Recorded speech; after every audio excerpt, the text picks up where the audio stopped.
How are we doing, everyone on YouTube? Today I am going to be reviewing the Ryobi 1800 watt power station. It's supposed to be a 3000 watt starting and 1800 watt running power. It is an inverter generator and it is electric. It's not on the market yet, so this is kind of a pre-look at everything. I'm going to kind of unbox it for you, even though I have already opened it. Show you what it comes with and kind of go along with my thoughts on it and some of the pros and cons. So here we go. So obviously I've already got it mostly open for you, and I did previously charge the batteries on this just so I could demonstrate it today for you.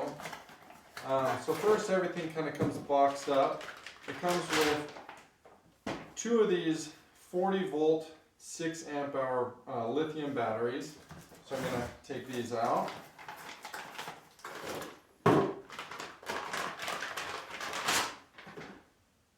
So we've got both those batteries. It comes with a cover. It's not waterproof or anything.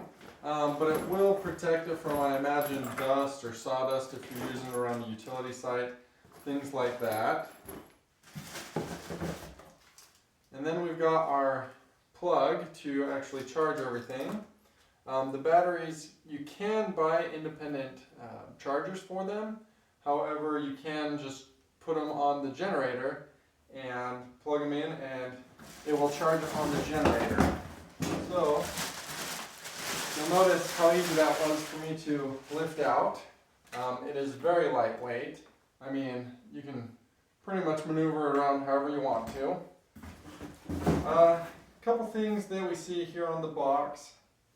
You can charge up to 4 Ryobi batteries, so it has 2 spots on either side. When you use it, it does not matter what side you put these batteries on or what spot you put them in. You can charge them at any spot. Let's see, you'll notice I'm inside. Yeah, I'm in an unfinished basement.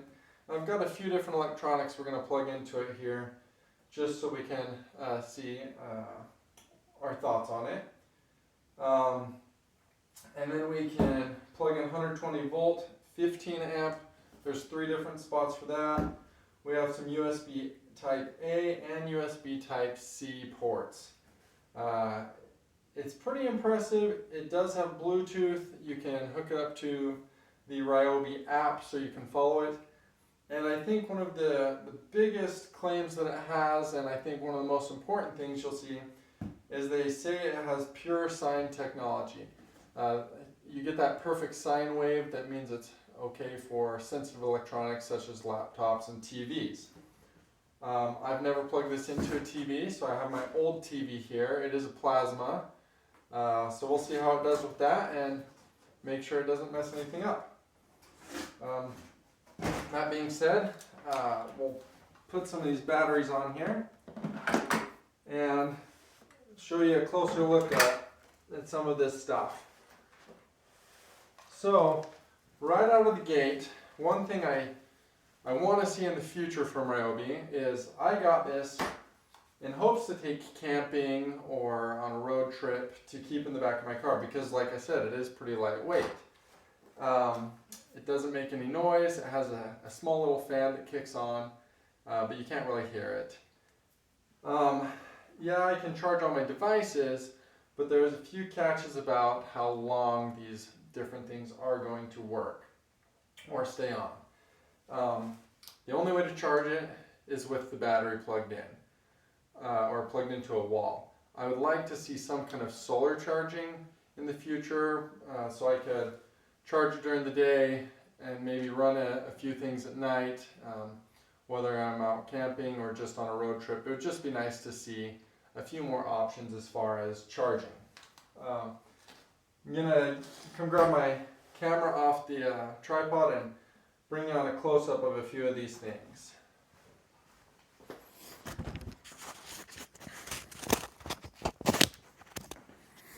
Okay, so like I said, it is very light and small. You can see that we have spots for the batteries on either side. And we have the fan on the back. Now on the front, we'll kind of go over some of this. So you can see that they've got the main power, and then we've got the 120 volt AC power. I'm going to just pull this little film off here.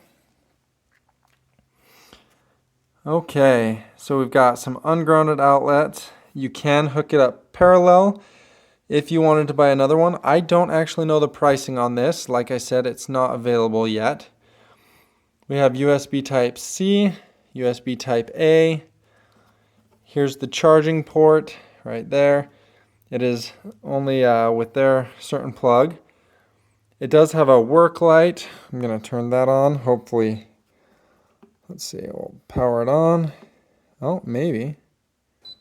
There we go. Have to hold that in for a couple seconds.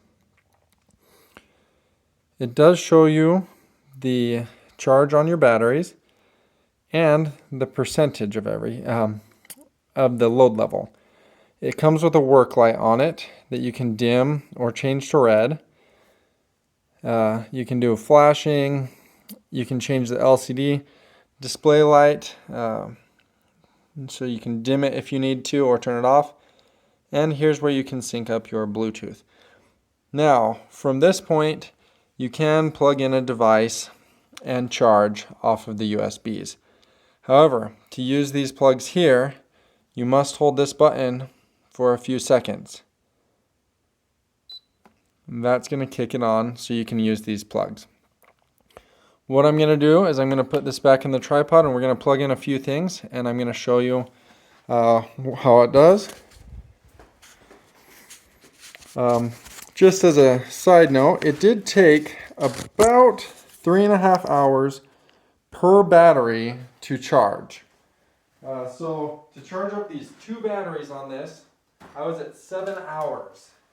So the first thing we're going to plug in is a mini fridge, and I'll kind of pan over so you can see that. Okay, so we've got a mini fridge and a TV that we're both going to try, probably just one at a time, I imagine. So let's see how it does. So we're just going to plug this in. Doesn't matter which outlet. You can hear that fridge kick on. And right now we can see the percentage of load level, and it's showing me 3% load level. So that's really not too bad. Let's go ahead and unplug this, and we're going to plug in the TV.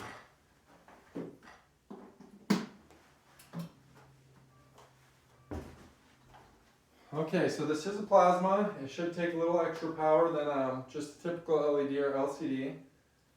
So we'll see what happens.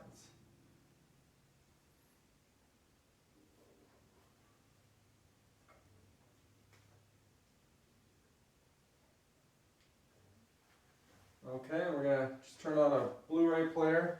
I don't have a movie in there or anything, but this is just to test to see what kind of power we're drawing. Okay, so with the Blu-ray player on and the plasma TV, it says we're pulling a 16% load level. So I guess that's just 16% of the 1800 running watts. All right. Just one more thing that I kind of want to chat about.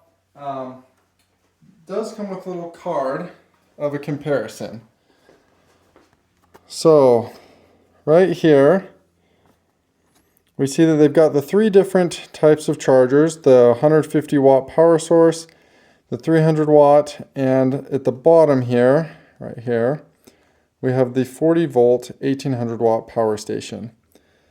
Now it's telling me, let me see if I can get this so you can see it, that I can get 36 phone charges, 8.4 tablet charges, 4.5 laptop charges. However, you'll notice there's 3 little stars here. If we look here, that's if you're using 2 Ryobi 40 volt 6 amp hour batteries. We have the router or modem, and it should run for 25 hours. And that has 2 stars, so that's using a Ryobi 40 volt 6 amp hour battery. It's not saying 2 of them, but rather just 1. So I imagine that should be double if we're using 2, but I'm not positive. A 32-inch TV that draws 50 watts will run for 6 hours, but it doesn't tell me any stars here. So I don't know if that's with 1, 2, or 3 or 4 batteries. It doesn't specify. And the most important one, in my opinion, is going to be the fridge, because that's how you're going to sustain yourself during a power outage, make sure your food doesn't all go bad or defrost in the freezer. And like I said, you can use this inside, so you don't have to run any of those cords outside. So it's saying a 200 watt garage fridge with 2 40 volt 6 amp hour batteries should run for about 3 hours. Now that's pretty neat. Most power outages come from them shutting it off on purpose to fix something, or maybe somebody runs into a power pole, and so it's not a huge deal. But what I don't like is I just had the power out for 2.5 days straight, and this wouldn't even come close to that. And without solar charging, I'm not going to have any way to do anything different. Just the last thing for you, this case just kind of Velcro on. It has a little screen for the digital display that can unzip, so you can reach everything.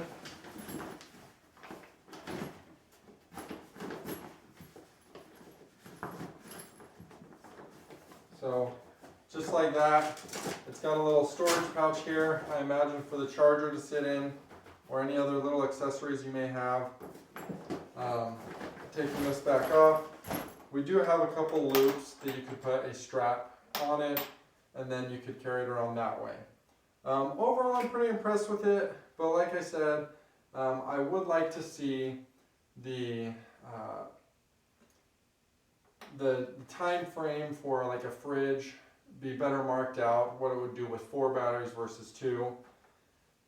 Each one of these batteries, if you were to buy them individually, is I believe around $180. So to get 2 more of these, we're looking at $400 more. I imagine this will sell for $800. It's probably the competitor to Ego right now. I noticed Ego recently has come out with a way to hook up solar, or they're in the makings of it. So I hope to see, like I said, Ryobi come out with something to charge this with solar. It is lightweight, it'll fit in a lot of cars to take camping, things like that. So I'm pretty excited about it. Like I said, I don't know the pricing on it yet, but that's just kind of a sneak peek at it, I guess. Well, hope you all enjoyed this. Have a great day.